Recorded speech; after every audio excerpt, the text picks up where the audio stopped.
This is Jake, and today I'm coming at you with a review of the Zhiyun Weebill S. Now you can see three things already laid out here. This has already been put together. First thing I'll note is that I had never used a gimbal before. I wasn't much of a videographer.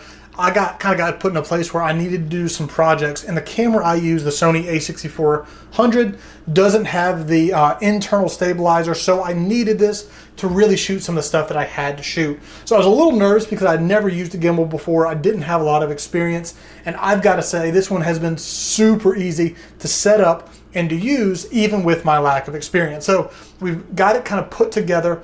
But I've got three things laid out here. I've got the handle, the setup guide. Again, I walked you through literally everything you're going to need to know, even if you're a newbie like I am, and the Weebill S itself that has now been put together. So first thing I want to address is kind of how this is going to work. So there are two ways. You can either put this on the bottom to extend it, or you can put it back here. So you'll see all it does is screw in and then locks in. Now I will say I love it back here if you're going from a high shot to a low shot, right? So I can be holding it like this, and then as I go down, it rotates and goes like that. Like it is really, really smooth going from high shot to low shot using it in the back. But I will say the majority of things I use this for are actually stationary. So most of the time, you'll see it screws just in like this. I actually have it here on the bottom, and I will keep it just like that. So when it comes to settings, I'm not going to go into all of these because you can look at the Amazon listing and see all those details. You see all you have to do is push the power button to turn it on. You've got your options right here. You've got this thumbstick you can use to control it, the record button, and everything you're going to need right there. I'll let you look at the Amazon listing again. I want to keep this short and pretty concise. I also want to pull out this guide. If you want to look at any of those details here, you're welcome to do that.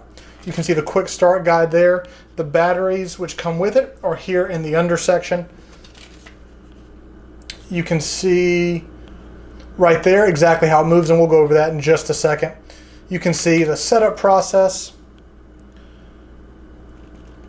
Just so you guys, and this is kind of what I was talking about here, going from kind of that high shot down into the low shot. And you can see right there the other functionality. So the other thing I really wanted to cover is right now I have everything locked. There are really three lock points on this. So the first one, got it backwards, is going to be right here. So if you unlock this, this will turn. So that way you'll get it rotating back and forth that way. The next one is right here.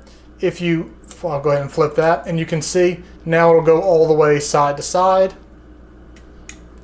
And the last one is up here.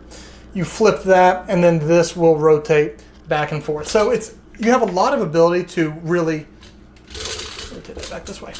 You have a lot of ability to lock certain parts of it or all parts to keep it really stationary or adjust it however you need. Guys, if you're looking for a gimbal, especially if you're new, you've never used one before, I found this super simple as someone who doesn't really know how to use this stuff. And even if you're experienced, I love how compact this one is, the flexibility of it, how easy it is to transport from one location to another. So if you are looking for a gimbal, this Weebill S is a high recommendation.